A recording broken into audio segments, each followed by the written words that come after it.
Making the perfect cup of Turkish coffee takes some skill, especially to get that crema. You'll need fire. You'll also need a Turkish coffee cup of the right size so you can measure the amount of water you need, and also for the pot. Use a kettle to boil some water to put in your little cup so it stays warm, and then get your stuff ready. You will need some beautifully fresh ground Turkish coffee. Get a heaped teaspoon of that, put it in the water, a tablespoon of white sugar, and then you gotta be ready, not yet for the fire, be ready to mix and mix and mix to aerate the mixture. This is very important for the crema.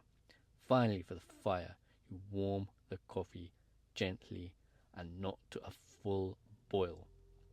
You will eventually see it slowly bubbling, gently bubbling into a foam like this. Now it's time to pour and enjoy. Let the crema rise to the top.